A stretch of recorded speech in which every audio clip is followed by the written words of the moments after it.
beginning, two friends said, "Come, let us create a podcast in our likeness."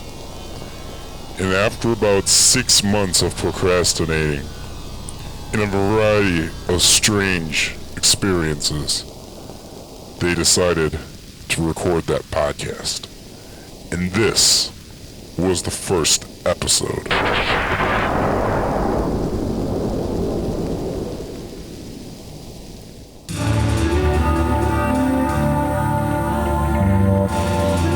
This is Traversing the Strange World with Peace and Toodles. Alrighty, welcome everybody to the very first episode of Traversing the Strange World with Peace and Toodles. Episode number 1. Man, I tell you what, I hope that our dialogue can keep up with those crazy good intros. How y'all like that? Yeah, I hope you guys enjoyed it. That's So, made special in-house. I'm Peace. And I'm Toodles. My real name though, is Isaiah Danbury. Oh man, we're name dropping our real names. Alright, I'm Jonathan Schwartzentruber. Good luck trying to spell that one on the first attempt. We come from Southwest Michigan. Jonathan's from Sturgis, Michigan. I'm from Colon, Michigan. One might say the tri-state area, Ohio, Indiana, Michigan. We're definitely down home, but we're a good combination of down home and alternative. Midwestern mix-ups caught somewhere between the country and city. Yes. Jonathan, you actually just recently moved back from Phoenix, Arizona. Phoenix, Arizona. Yeah. Man, it's hot. It's hot out there. 120 degrees on some days in the summer. And I've grown up my entire life in a little town. It's a village, actually, Colon, Michigan. Magic capital of the world. Mm-hmm. And you started your own business out here, too, right there in Colon. I own a lawn care business. I'm happily married to my wonderful wife, Darla Danbury. Well, I'm married, too. Even though on the day that I got married and I changed my Facebook status, man, I tell you what, there's probably at least 20 people that messaged me. And they're like, is this real or is this another one of your stupid jokes? Like, nobody believed I actually got married. There'd be people that would see me at the gym and they would be like, is he really married? And I'm like, I forgot. I've kind of forgotten how much of a joker you're not as much as you used to be. I should change the back. And people would be asking me at the gym, and I'd be like, yeah, that's a weird question to ask. Of course he's actually married. Did people actually ask you? Yeah, they did. No, I'm serious. That's crazy. I'm serious. That makes me happy. So you're probably wondering, what type of podcast is this anyways? What's up with the weird intro? This is an audio podcast. Yeah, Yes. okay. Haha. So we're, hence the title, a couple of inquisitive minds traversing the strange world. Yes. Trying to find and learn about and be entertained by the most weird experiences somebody has, different perspectives on life, life philosophies. Narratives. I think narratives is going to play a big role. Whether it be the personal narrative of an individual and their spiritual experiences, whether it be old stories, mythology, Yeah. cultural narratives. Yes, ancient books. Yeah. Maybe apocryphal ones. Yes. A lot of ideas, and, this is the first episode. We're sitting down and making this thing happen. Which leads us into, why don't you give a little bit of the backstory of how this was inspired, this podcast? All right.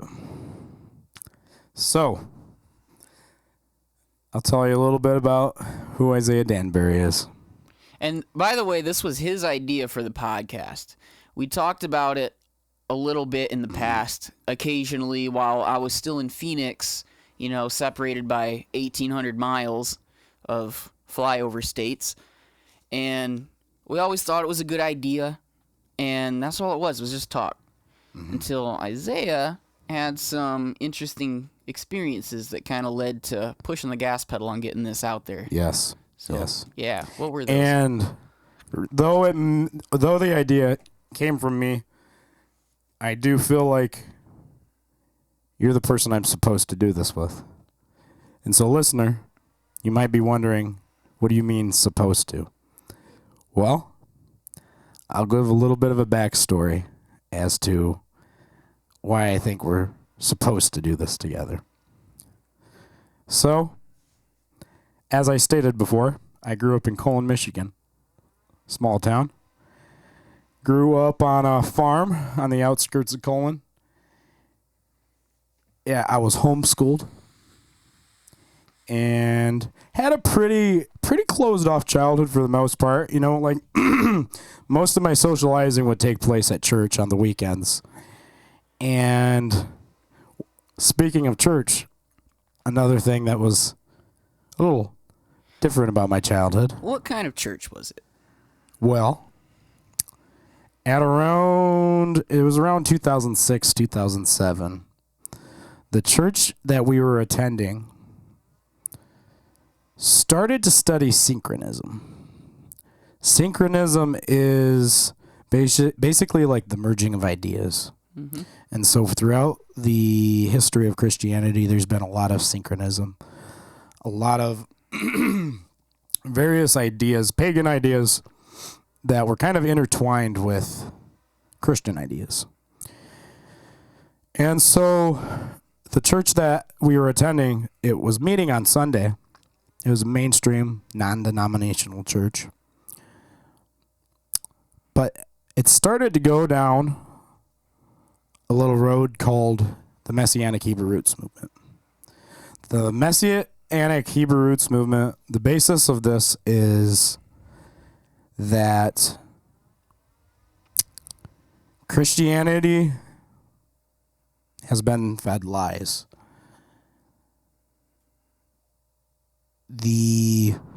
It's naturally a more Hebraic religion, a more Jewish religion, and throughout history, it's drastically been pulled away from that. And so they came to the conclusion that we should start eating kosher, start observing the Sabbath. And on top of that, like, again, the basis is that we've been lied to. We basically need to deconstruct everything and take everything apart. And so, along with that, a lot of the folks also got kind of conspiratorial. You know, like one night at church, we started meeting on Saturday. Somebody left a Alex Jones, multiple copies of What? an Alex Jones documentary You called didn't The tell Beast me is this. Here on everybody's windshield. So needless to say, at a very young age, I was kind of exposed to like the fringe.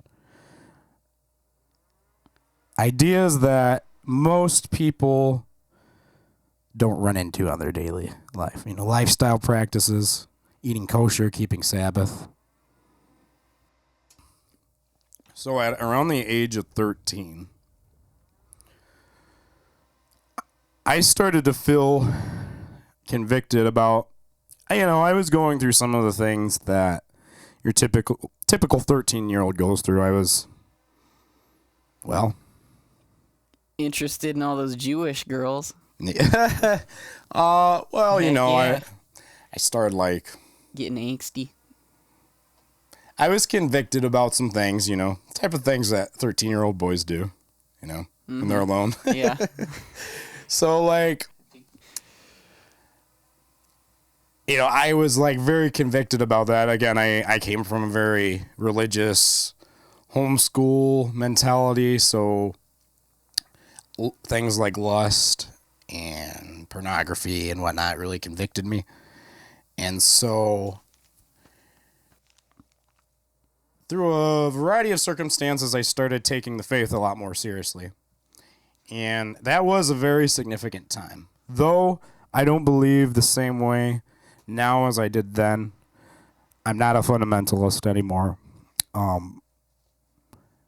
That was a time in my life that this spark was kindled.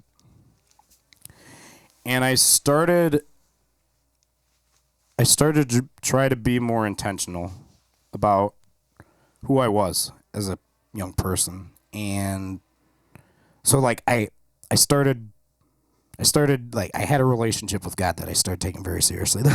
That's what I'm trying to say. But so yeah, at a very young age I quit watching TV because I was convicted about it. I started reading the Bible usually for half an hour to an hour, 2 times a day. So an hour to 2 hours every day. And As any young, dedicated Jewish boy should. Everybody was proud of you. well, so like it was like a very important thing. Even in the New Testament, it's a study to show yourself approved. Mm-hmm. And then in the Old Testament, we have what is within Jewish culture called the Shema. Hear, O Israel, the Lord your God is one. And at the end of the Shema, it says to speak of his word when you rise up and when you lie down. So I took that as studying the scriptures when I get up in the morning and when I go to bed. So at a very young age, I was like on fire, reading the Bible a lot. By the age of 19, I believe I had read the entire Bible roughly 10 times. That's approximately the age when we met also. Yeah. And I gotta say, your knowledge of the Bible impressed me deeply when I met you. And you actually convicted me a little bit in my own faith to get a little bit more serious about my faith that I was claiming, because what I was thinking was, man, I'm a Christian, but what do I know about it? Like, what knowledge do I have to back up the faith that I'm claiming, you know? When Isaiah's over here, a couple years younger than me, Right. that knows the scripture like backwards and forwards, like driving a car. And, you know, like I just have a handful of these verses memorized and the rough, grand topical ideas, but none of the fine details that you were so familiar with. Well, I was certainly very much like it all started with I was at church one day, and I can't even remember what it was. I was talking to somebody younger than me about something, and I was like giving them advice, and then when he walked away, I was like, I don't know what I'm talking about. Like, I had at that point barely read the Bible at all throughout my life, and so I wanted to know what I was talking about. I would still say to this day, I do not know what I'm talking about. But I think that's like that's the nature of like the more you learn, the more you know you don't know. Well, that's one thing in religion too, is like no matter how much you learn, there's levels to it, and there's always going to be somebody that can put you in your place as far as knowledge goes. Oh, certainly. Like lifestyle aside, like obviously the other things aside, like we're talking like just like the bank of things that they know in their head, the references they can pull up, and the things they know to say to apply to whatever situation you go and talk to somebody about. There's always going to be somebody that's farther along in their walk with you. But likewise, there's other people that are always going to be behind you too, because they're newer or not as serious about learning, that, you know, you might have the same impact on them too. Some are gifted in head knowledge. Some are gifted in, you know, maybe they don't know, you know, all the facts about something. About, you know, in this context, we're talking about the Bible, but they might have this wisdom about them, you know, this like knowledge in their heart wisdom, you know, heart knowledge. And, you know, maybe there's somebody that's good at writing music, or they're more artistic. Hey. So your background with the church, you're learning, you're about 19, Yeah, practicing a Saturday Sabbath, and about eating kosher. Yep. And that is going to lead into this podcast. And so about this time in my life, my whole family started going to a study with a Hasidic rabbi. Okay. And so on top of my thirst for understanding the Bible, I also had a sparked interest in learning about Judaism. Because, again, the nature of the Hebrew Roots movement was getting back to the Hebrew roots of Christianity. And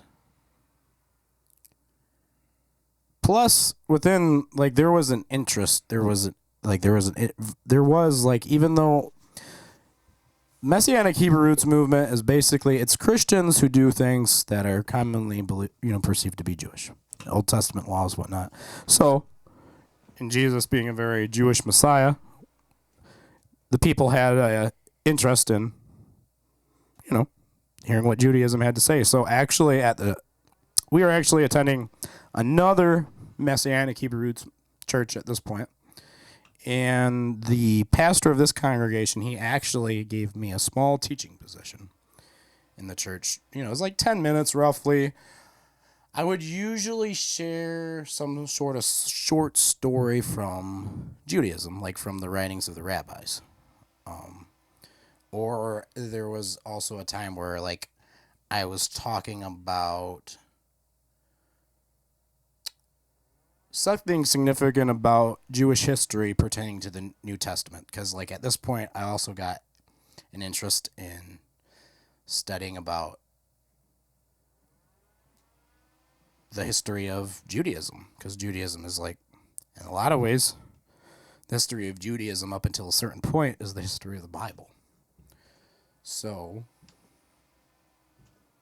on top of that, we would occasionally, at the farm, there would be a decent amount of Muslims that would come out to buy sheep for, the Muslim high holidays. So, I started getting a lot of exposure to people, faiths outside of Jesus.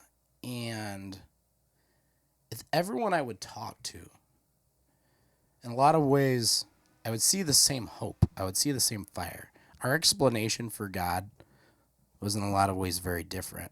But this person certainly believed, and there was something like what we would in I'm not Christian, but in Christianity we would call the fruits of the Spirit. You'd see those things in their life. And so at this point I believed that I was supposed to be a teacher in ministry, a pastor of sorts. And there was a lot of adults as well, a lot of people within my religious community who said that. And so I started holding Bible studies at my house for a few months. And as somebody who, I started to think about, if I'm going to be a teacher, if I'm going to be in ministry, what are the things that, a teacher should, what are some standards that they should, what are some expectations you should have for them?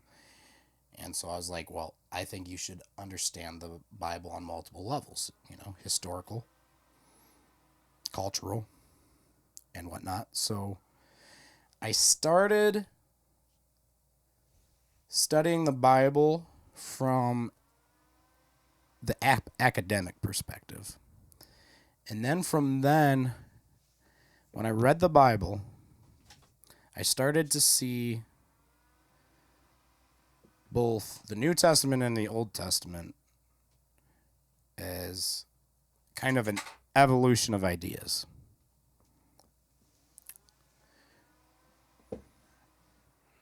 But not necessarily okay, let me give an example. In the Old Testament, we have God walking through the Garden of Eden. Mm-hmm. You have God getting angry that he created humans. Not getting angry, Regretting. Mm-hmm. Yeah. So God earlier on in the Old Testament he's very human-like. But by the end of the Old Testament, we have a passage, I believe it's in Isaiah 46. I am Yahweh, I form light and I create darkness. I create joy and I create evil. I, God, do all these things. And We'll talk about this more in future episodes with actual academics, but you start to see this evolution of God, and in the New Testament, I started to learn about the vast genres and sects of Christianity that existed before the Council of Nicaea. Oh man. Oh man, should we explore the Council of Nicaea? Oh yeah, for sure. I mean, like right now? Oh well, for those that don't know, Yeah, brief background. It's Yeah. like in the 3rd century, I think. 300s, AD. yeah. It's just this council of philosophers that got together to decide what books are and aren't in the Emperor Bible. Constantine, after he quote unquote converted to Christianity. It's when our Bible became the Bible that we know it as today. Yes. And Well, not so much the Bible, Christology. Like the view on Christ yes. and the belief of needing forgiveness of your sins through his sacrifice on the cross for salvation. Yeah. there was a vast plethora of Christians that, like, they're the Ebionites. They did not believe in a virgin birth. They believed God chose Jesus to be the Messiah at his baptism. They had a much older gospel of Matthew that doesn't have the birth narrative in it. And their lifestyle actually was a lot more Jewish than most Christians. The reason they were called Ebionites, it was Aramaic for the poor. They believed in giving up everything they had, possession-wise, material-wise, and living a life like Jesus taught one should live. They also, in the council, got rid of a lot of the Gnostic views Gnostics, also, yes. which is going to be a vast topic that is going to come back to. We're going to come back to that repeatedly because there's so much in it. Just like with the Old Testament and the New Testament, there's this evolution of ideas and certain ideas that were chosen to be put in place to create a certain narrative. Again, going back to that narrative. And so at this point, I started to become agnostic. If you're not familiar with the term agnostic, it's not to be confused with Gnostic that Jonathan just said. That's a sect of Christianity, Gnostic Christianity. That's the Gnostics. Yes. It's Gnostic. It comes from the Greek word gnosis, which means knowledge. So to be agnostic, it's to say to not know. And you're seeking the hidden knowledge that's out there. Not learning. that would be the stance that I would say I take, that I do believe there is hidden knowledge and I am seeking. But somebody could be talking about any given topic like aliens and say I'm agnostic about it. And so, but in relation to God, in terms of God, I became agnostic. Gotcha. Yes. And so with writing off narratives that we have throughout history put in place of who God is, I also wrote off looking at God in a personal way. And in retrospect, I'm going to give more detail on this, but in retrospect, I see that as a mistake. I just like I had began to view the Bible as like not, like, I think there's truths in it, but I don't think it's the fundamental truth behind the meaning of the universe and who we are. I now, like, I don't want to bunny trawl from the point that I was trying to make, but so after leaving religion, and I stopped praying, and I stopped thinking about God in a personal way. I did view him as, I have always believed that there's something created us. I never became a complete atheist, but at this point, I would say that I was the most atheist that I've been. And I stopped going to church. There was a very good friend of mine. He was the best man in my wedding. the closest friend I had at that point, and he had like excommunicated me because I had expressed that, hey, I have these doubts about the faith. They're sincere. I'm not like malice. I'm not bitter about, like, that's not the angle I'm coming at this with. And he, to this day, has been excommunicated, or I was, Excommunicated you. yes. So, how'd you pull yourself out of this doubtful hole of regret that you were in? Well, I wouldn't put it that way, as like a doubtful hole of regret. It was, That's my extreme way to put it. Like, you had doubts, you had questions. You said you regret not looking at God anymore in a personal way. yes, and I of now not do. praying as much. I now do. So my point of saying all that is, at this point in my life, I just had a few friends around. Jonathan had actually moved out to Arizona.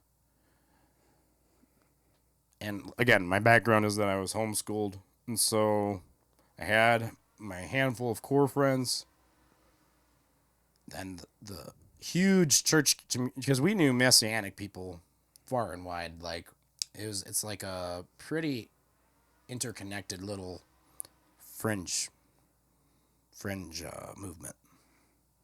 Maybe, and I don't say fringe in like a antagonistic way either. It's just it's one of those like a minority. Yes. As far as uncommon. It's like a minority denomination. Yeah. And so at this point in my life, me and my wife were both very lonely. I was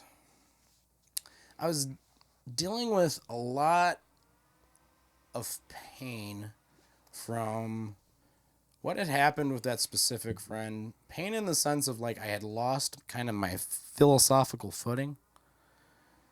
And he also stopped calling me too. He wouldn't answer my calls. Yeah. Wouldn't talk to me. Yeah. I was like, dude, either he died or he's angry at me for something. I didn't even know what I did, which was nothing, by the way. Yeah, I went through a period of my life where I would literally just work all the time.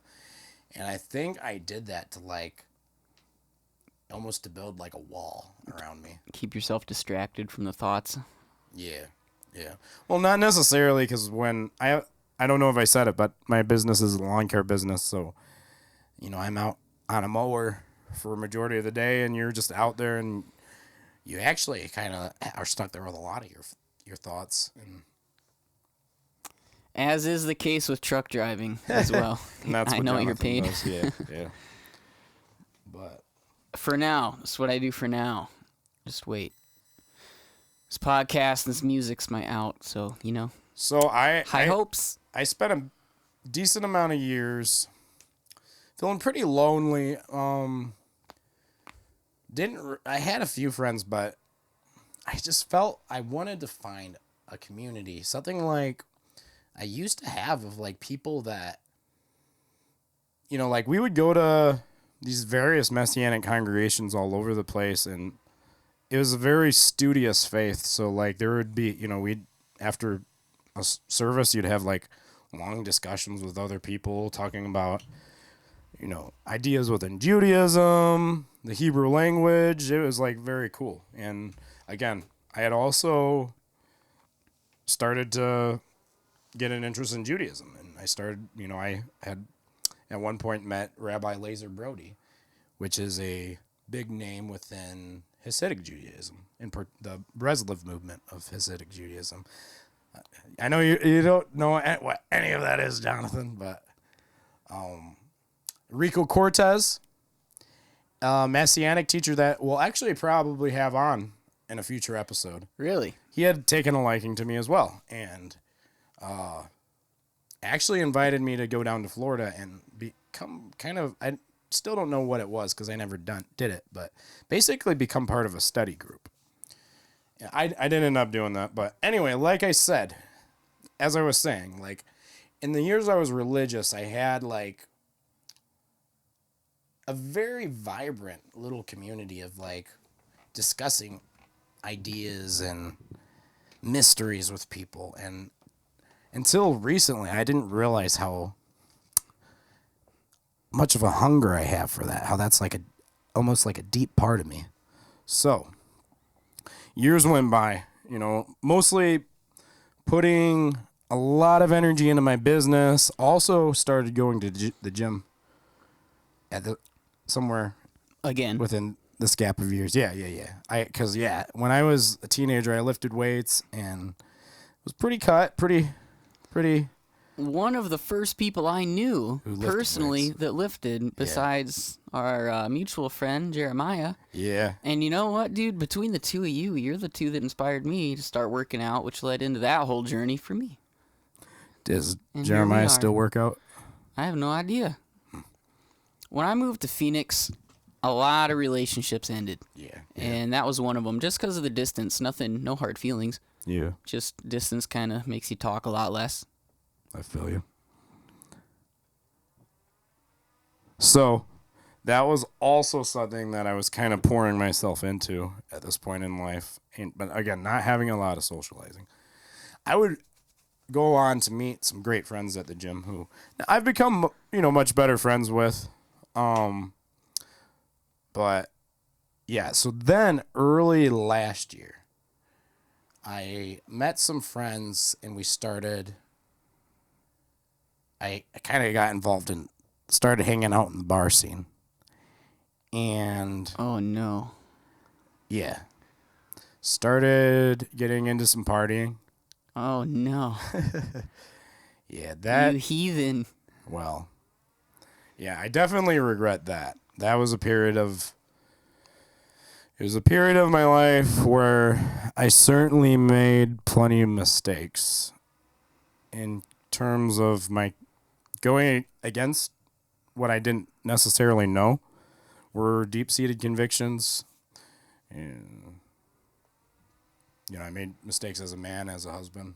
And just, again, so like, I didn't realize it at the time, but I was kind of going on the bar scene and to parties to just, it was like nice to finally have like a social circle, people to hang out with.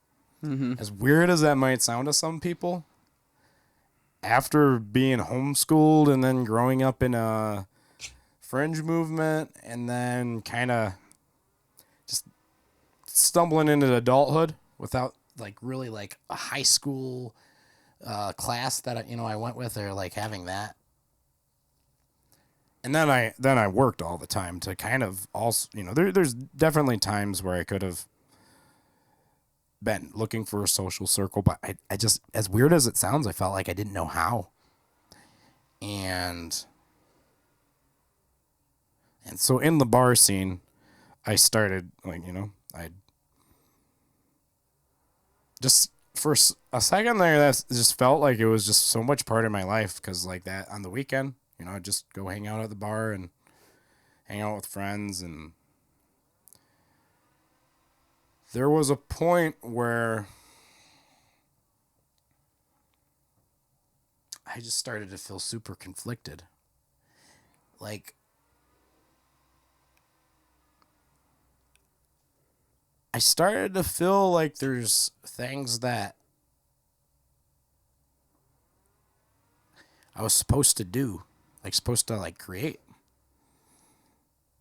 And then at this time, it started with like, I started listening to this band called Me Without You a lot, which is this obscure, not very popular, kind of Christian band that his dad was Jewish, a Jewish Christian, and his mom was a Muslim. And so needless to say, his music is like it's a very interesting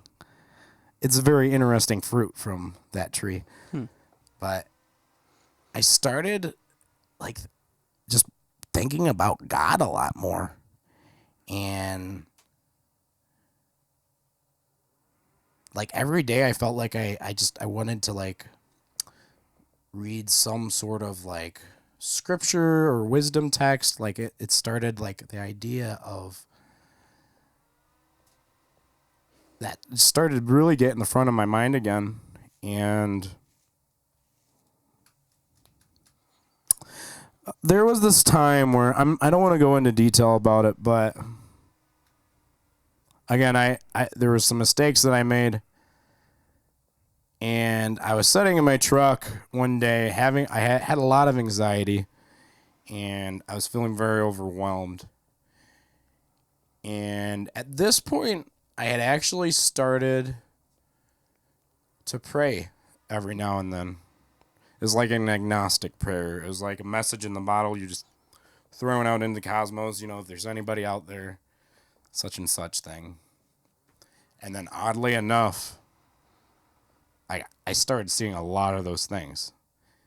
Or even if it would just be like praying for like insight on something, or like I started to feel certain feelings internally that I hadn't felt in a long time. And so I was having this moment in my truck, and I remember praying that if there was a God, or maybe God wasn't even the word I used, but if there is something behind all of this, that they'd bring me on an adventure. And I opened my eyes.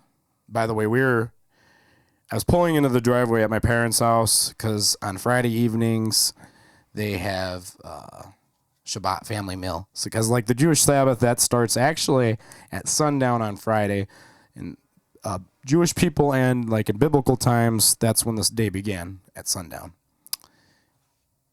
And so I was sitting in their driveway. I opened my eyes, and they have this chalkboard out in their yard that it's been there forever, but they have written on it Shalom. And I opened my eyes and I saw that. And for those that don't know, Shalom is Hebrew for peace. I saw it and I said Shalom. I was like thinking, that is a word I have not thought of in a long time. And I started thinking about, what is peace?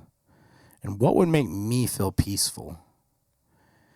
And so at this time, I actually had started this is in the fall.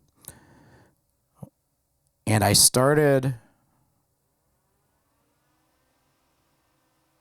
to bounce at this little kind of, it's more like a club, but it's called the Pub over in Coldwater. I started to bounce there.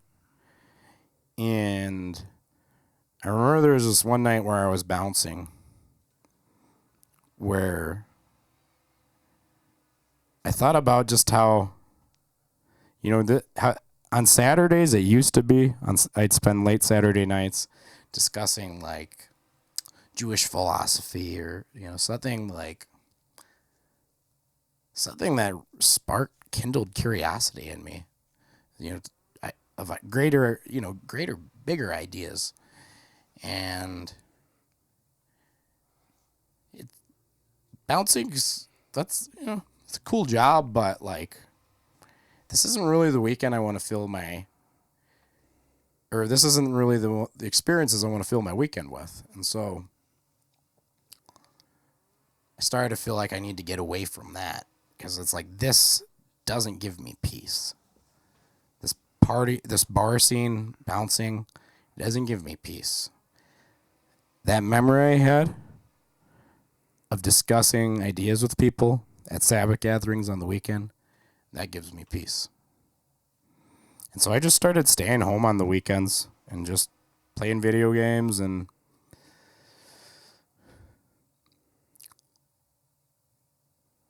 me and my wife were kind of going through a bit of a rough patch over the winter. And I had bought some podcast equipment, but I was just kind of really procrastinating about about starting a podcast. Like, we had talked about starting a podcast where we discuss strange ideas or narratives. Mm-hmm. And I was procrastinating about it a lot. At the winter, after I quit bouncing, I got a job at a dispensary. And there's this day at the dispensary where there's this fella that came in, and after he left, I looked at his record. He hadn't ever been there before. And I wasn't even being my typical Isaiah self that day. Like, it was super rushed. There was a lot of people. So, and I was fairly new too. So, like, I had a lot of anxiety. I wasn't even being charismatic or anything. And this guy asks me, "Are you going to start the podcast?" I'm like, I stop what I'm doing and I'm like, "Why would you say that?" And he's like, "I think you're supposed to start a podcast." And I was like, "I just bought podcast equipment a week ago." And he said, "Well, you need to do it. It's going to be a big part of your life journey." Mind blown. Yeah, And like, this guy wasn't a regular or anything, right? No, Like, he and had never been there. I, prior to recently, definitely am not the type of person to just, like, say that, like, "Oh, like, this person told me I'm supposed to do something," and I think there's significance to that. Like, I had, until this past year, become very skeptical. Like, again, believing there's, like, a higher power, but everything has to be proven, you know, or science-based, or you can explain it. I had garnered much skepticism of anything like spiritual or anything like that. But this, like, I was like, what? And this guy left. I went on the records and I was like, I had never met this guy. Why is he asking me if I'm going to start the podcast? To this day, still don't know how to frame that. But I don't know. I feel like that was an answered prayer. So now I'm in this weird place where I'm kind of approaching God and spirituality with almost like fresh eyes, this freshness. I don't subscribe to religion, like fundamentalist religions, fundamentalist explanations of who God is. Though I am very intrigued by the study of scriptures, you know, not just the Bible either, but I now definitely, like, put much more of an emphasis on personal prayer. It's kind of, I see my faith as it's like a back to the basics, meat and potatoes type faith. Like, Building it back up, taking No, it back down. I wouldn't. Okay, yeah. I thought you were gonna say building, like, as if, like, No, I mean, Like, I was like, gonna you're, go back you're to- stripping away a lot of the indoctrination part of faith and religion and looking at the more. spiritual experience. Yeah, Yes. like you're taking it back to some fundamentals you believe, and then relearning, like going off, like exploring it now without the glasses, the lenses of certain denominations or religions. Yes. Yeah. Narratives. Narratives. Yes. So you and I had actually went and got podcast equipment previous to all of this. And that was like while I was in Phoenix, but because of the distance, it never happened. You ended up selling all that equipment. Yes. And then one of your friends was selling his equipment, Chase right? LaBar, shout out to Yeah. Chase LaBar. Chase.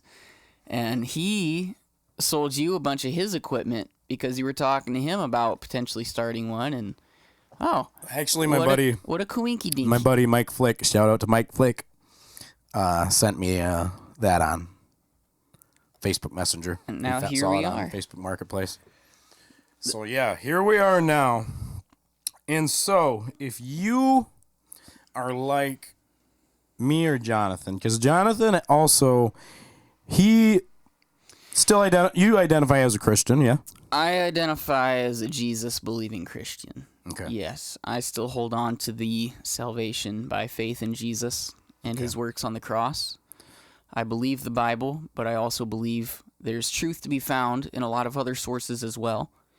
Going back to that Council of Nicaea thing, I think I was just talking to you the other day about this. It might have been somebody else, but the view that we have of Jesus right now and of God and heaven and hell, it fits in to our current Bible as we know it. Yes. Our 66 books. Our canon. But, you take the agnostic views and Gnostic Christianity. the Gnostic Christian Not views. agnostic. They almost explain everything else that our traditional views can't explain. Mm-hmm. And because of that, I feel like I'm a lot more open-minded to having discussions with people about alternate belief systems and alternate faiths, strictly out of a curiosity. Cat is trying to open the door to the studio. Yeah, my stupid cat. Shout out to Lucky. Lucky the cat. That one cat Lucky on Instagram if you want to follow him. Yeah, like and follow. And I'm curious, I have questions. There's things that I've realized have been indoctrination or manipulation through fear over the years. I had some bad experiences in churches, but I've also had good experiences in Certainly, churches. Don't get me say wrong. more skeptical than your average Christian. Yes. Yeah. But from the inquisitive standpoint, like you said about you don't have malice, you just have questions. Curiosity. That's where I'm at also. Curiosity. But And yeah, I now definitely. Sorry. but personal experiences Yes, personal make me experiences. not doubt the Jesus that the Gospels talk about and God. Like this time on this one bridge once, that's a whole story for a different episode. And there's just different times I've been fasting and praying about certain things, and I got answers, that I can't explain how or why, but I believe 100% as a result of the praying and fasting I was doing at the time. And that's where I come from. Just take your typical Protestant and or non-denominational approach to the Bible. That's where I'm coming from. That's the churches I've always been part of. Started at a Baptist church, then went through a plethora of non-denominationals, and finally ended up at, shout out to Radiant Life Church here in Sturgis, Michigan. That's probably my favorite church I've been to. Bunch of people that just treat each other in love. Shout out to Josh Brown. Josh Brown, yeah. The worship pastor there leads worship, has a company called His Productions that it's just more ministry. Takes church sermons and gets them ready for release on radio. You work for him in that sense too. Yeah. Gets those things ready for radio and broadcast and sends them out to the airwaves to reach people. Yes. Mad respect for him. He's one of the role models. He's actually probably the biggest role model in my life I know personally. Yes. No, I'm not saying yes in the sense like as he plays that same role for me, but I'm in agreement. Yeah, I'm listening to you. I felt the need to clarify that. So yeah, two inquisitive minds, and we're looking for conversations, good conversations about anything obscure, anything weird. We might talk about a different religion. We might talk about apocryphal books. We might talk about aliens or even conspiracy theories. Mythologies, yes. Old. And some that we have in the tank I know are coming up. We got to talk about the Epic of Gilgamesh on one. Gospel of Thomas, we'll be talking that's about one. that. Gospel of Judas. Gospel of Judas is going to be a wild one. We will be interviewing some academics. Yep. Hopefully. James DeFrancisco being one of them. Dr. Yeah. James DeFrancisco, PhD. Hopefully some pastors in the roster too. Hopefully, possibly, maybe even some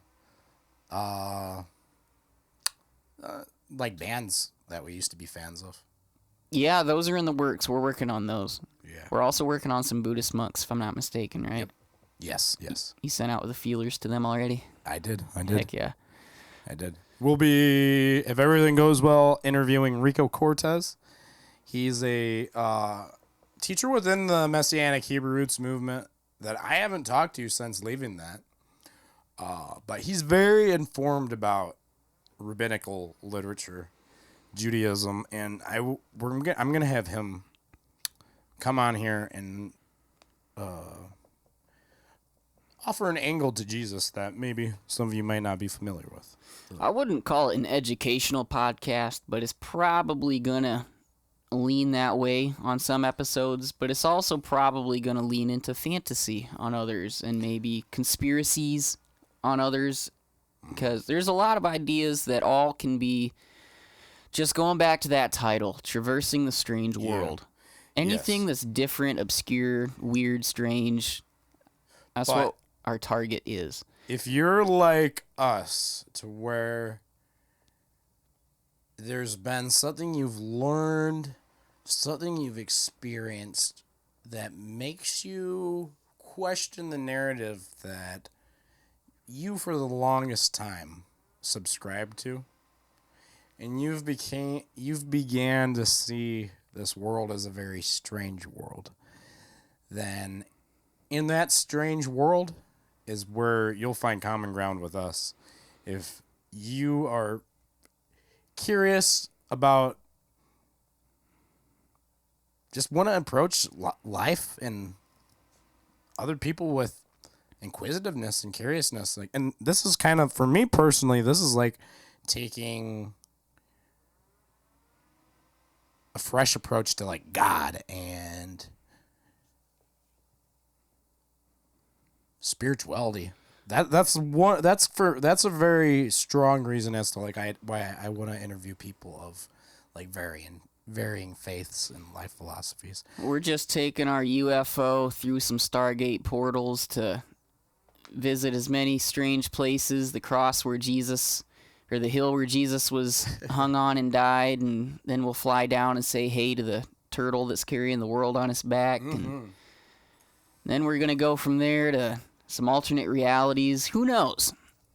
It's going to be weird. I hope it's going to be weird. It's going to be strange. So yeah, this is for the inquisitive minds. Definitely. And yeah, like, I'm somebody who I do care about how I traverse the world, right? Like, we both care about how the type of people we are. Yeah, you can't crush the flowers along the path while you're going through it. So we'll be, discussing ideas about ethics, because if you're deconstructing from religion, or again approaching narratives with fresh eyes, maybe there's varying ideas of just things in life and how to approach it. We'd also like to have some conversations like that. Like, for me personally, since I don't base my beliefs off from a particular narrative, a particular theology, with those theologies usually come a moral code, some sort of code of ethics. My code of ethics, I would say, is, I think what defines good actions is well-being. If it maximizes your well-being or the well-being of others, I think that's perhaps what good actions are, what good ethics are. Perhaps that's wisdom. And Sophia. yes, Sophia. It's Greek for wisdom. And if it takes away from your well-being and the well-being of others, perhaps that's bad. Perhaps that's evil. Perhaps that's foolishness. So my approach to morality is definitely, it's looked at through that lens. There's certainly ways that we can live life that are wise, and there's certainly ways that we can live life that are foolish. It can come down to, like, you can have and that's part of traversing the strange world. You can have people that don't claim a religion that live productive and good lives, inspiring to others, And at the same time, you can be hurt deeply by somebody that claims to be religious Yes. or a follower of God or Jesus or Thor or whatever the heck. But, Oh, go ahead. where my moral compass usually points me is I always look at how Jesus lived with compassion and love to people, but also very strict against unrighteousness and, just a relationship with God and showing the love that God demonstrates and that he is to other people, living like Jesus. I think even if you take religion out of it and you just look at the life of Jesus himself as a man, if you live like that, you're going to Yes. have a good Oh, absolutely. harvest. You're going to live life you know, more abundantly. Like It's going to be a good life. Jesus It touches yourself and others. Jesus, regardless of how you approach him theologically, is certainly a teacher of wisdom. Judge not lest ye be judged. Don't point the speck in your brother's eye until you remove the plank from yours. The golden rule. The golden rule. Do unto others Yeah. as you'd have them do unto you. That's all wisdom. Here's something I've been thinking about a lot lately that I think is like the wisdom of Jesus. When he's dying on the cross in the Gospel of Luke, he says, "Forgive them, for they know not what they do." Speaking of the people, the Roman guards, the Roman centurions mocking him, crucifying him. He says, "Forgive them, for they know not what they do." And I've recently been thinking, just take the context away from that. And, he was saying, I'm the Son of God, and they're crucifying me, and they're ignorant of this matter. But also, I think it's wisdom to approach people with that mentality. Forgive them, for they know not what they do. A lot of us, we're a walking domino effect of experiences. One day you woke up as a kid and you were you. You were born into this strange world that we all were born into, with a family, with parents that had good and bad habits ingrained into them. And then you grow into life, or you grow into adulthood, come into life. And before you know it, those beliefs, those dogmas, those habits, so much of that is like such a part of you in ways that you can't necessarily separate. There's habits, there's mentalities that you've inherited that by the time you're cognitive enough to realize, it's a strong part of you. And then sometimes something happens, it comes along and challenges that narrative. And the world becomes very strange. World is quite So, yes, Jonathan, the world is very strange. And in a lot of ways, we don't know. There's so much that we don't know. We don't know what we do. We don't know why we are the way we are entirely. There's deeply ingrained habits, mentalities, personalities, qualities, and flaws.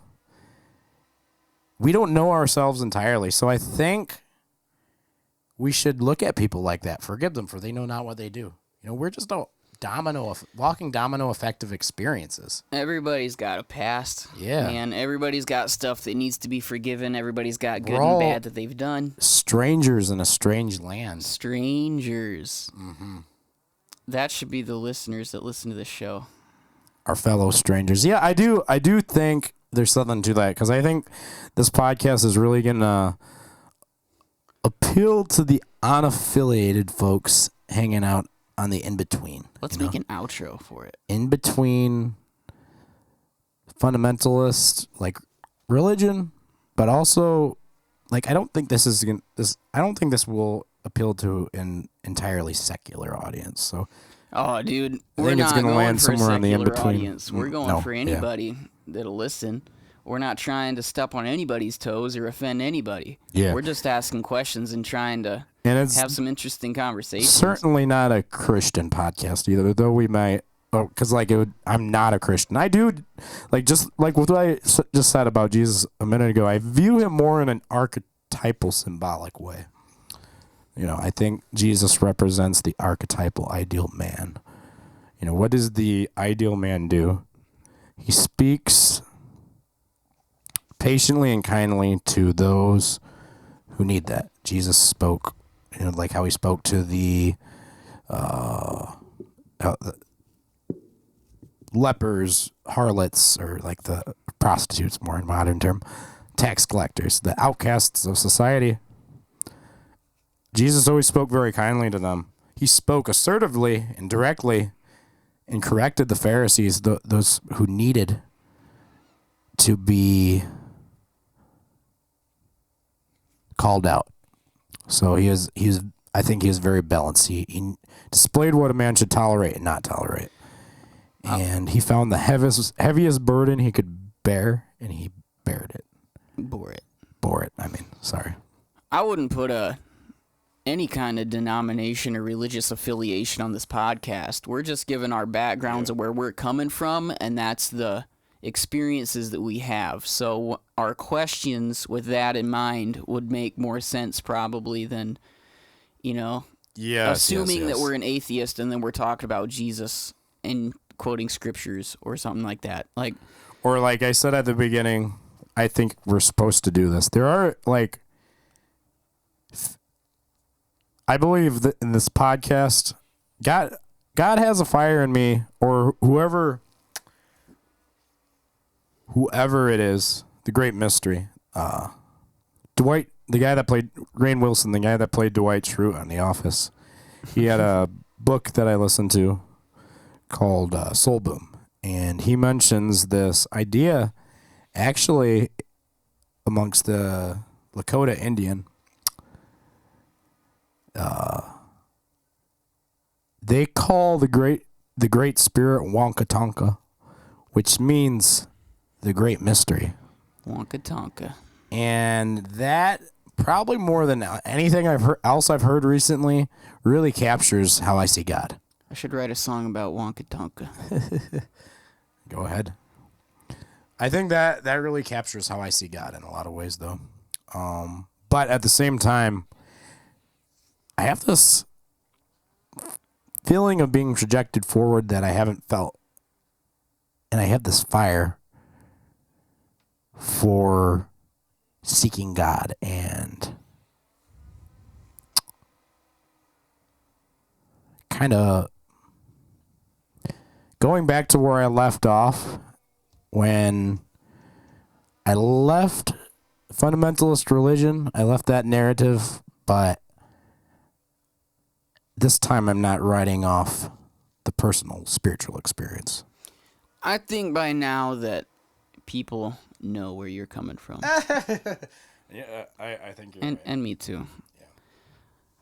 I think that's a comfortable place. Oh, yeah. When I mentioned writing a song, that's because I just released this album on Spotify. Yes. Y'all should listen to that. To mention that. Yes. It's Nate Visen. Nate Visen. That's my name. Don't think too much about it. It's just a name. But yeah. The next episode. Spotify. So I'm like halfway done making the second album already. Mm-hmm. And that first album, when I go back and listen to it, I kind of want to just delete it from existence. It sucks so bad. So wait until the second album comes out and then go listen to that one. But the first album's like the first 2 tracks. So the rest of it, just nah. Just don't worry about it. There's a lot I appreciate about that album. And, I was recently listening to an episode of the Joe Rogan Experience. He was interviewing Robert Rodriguez. The king of podcasters.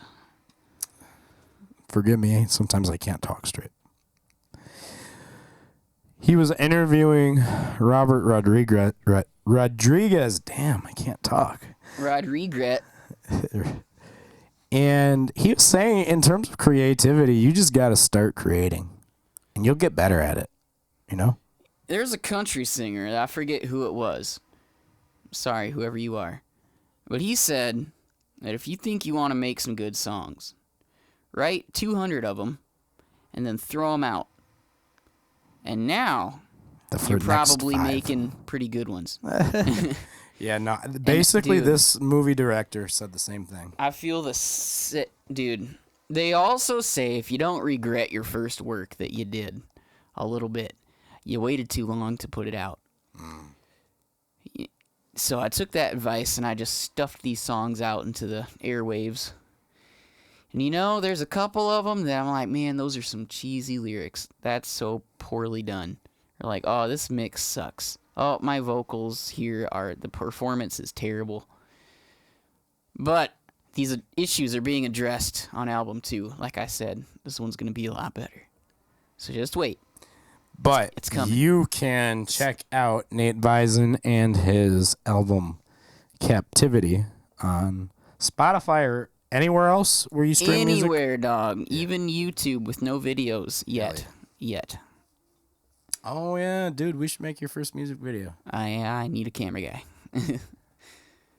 Any cameraman out there that can record some really stupid music videos for me, like cheesy and stupid and funny, preferably comedy, satirical even. Which one would you like to make a music video for? Out of that first album? Mm-hmm. Oh, man. Okay, definitely Gay Vibes. That's the first one I thought of. I'm straight, but that was the first one I wrote off that whole album. It's only 2 verses, too. Poor thing. It deserved more, but probably that. Yeah, probably on the second Prostitute, the very first one, just because that's my favorite one. Okay. Love Like That is a sing song that is near and dear to my heart. Mm-hmm. One of my favorites. I think that one needs a video. Just something moving, something emotionally captivating with really high production value that my audio quality being so poor doesn't take away from maybe you can distract and be more impressed with a good video. Are you going to have it just like tell a story, or are you also going to be performing in the music video? All of the above. Like, I want both. Like, I want some where it's just me. It's a rap album. Some of it where it's just me rapping. Some of it where, you know, it is like, what's interpretive, you know, where it's telling a story while the lyrics are doing their thing, the song. And some of them I just want to be funny, comedy, like a couple dozen stupid costumes and all kinds of... Look, man, my biggest influence musically growing up is Eminem, like every other white rapper. Shout out to Marshall Mathers. Yeah. Like I shouldn't say that because, man, I don't do that guy justice to say that he's my hero and then to make songs that aren't up to that level or even a fraction of it. I mean, Chris Webby would be like the guy that I'm shooting for as far as quality and emotion and lyricism and all that. He checks all the boxes, you know, so he's like one of those big inspirations too. But they both do these videos that some of them are just off the wall, funny and / stupid. Others are like tearjerkers. Like, look up Flawed, you know, Chris Webby's song with Skrizzly Adams. Like, that one makes me cry every time I hear it. Who does he perform it with? Skrizzly Adams. Skrizzly Adams. Shout out to Skrizzly Adams. Skrizzly, dude. All those guys that he does features with, those less popular artists, like, they make some phenomenal music that is completely underrated, in my opinion. But yeah, Nate Visen, Spotify, check it out. Just the first 2 tracks and the last one. The rest of it, don't worry about those. So, and, well, we're actually going to be talking about that in the next episode. Let's do it. Good idea. It's already done. All right. Well, you want to wrap it up there? Yes. After we went on this pointless bunny trail. Thank you to everybody who decided to listen to the whole first episode. Thank you for embarking on this journey with us. We hope to see you next time. Until then, my fellow strangers, let's keep traversing this strange world with curiosity, with inquisitiveness, with swag. And with swag, yeah. Swag. Curiosity and swag, and, you know, let's remember to be nice to people. Treat others how you want to be treated. Yeah. Right? Keep it weird. Stay inquisitive. Be and neighborly. let's wrap it up there. Yeah, alrighty. Until next time. All right. I've been Peace. Toodles. If you would like to contact us, email us at peaceandtoodles@gmail.com. Until next time, salutations, my fellow strangers. What will they think of next?